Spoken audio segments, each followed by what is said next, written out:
يا آل طه يا آل طه لكم في الخلق منزلة عالية جل الذي في الخلق سواها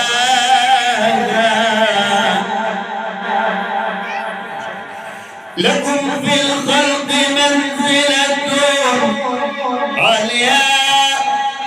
جل الذي في الخلق أعلى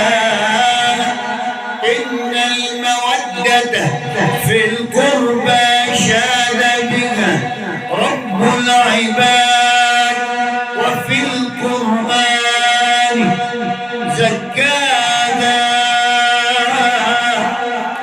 فالله أوحى لكم خير وكان لمن يحبهم منعة ذو الفضل زكاها من دوحة الطهر كنتم وهي وارفة من دوحة الطهر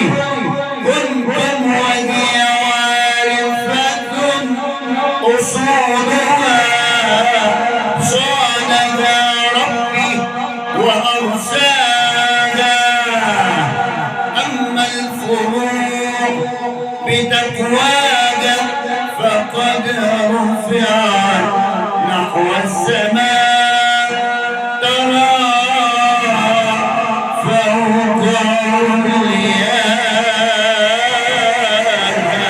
علياها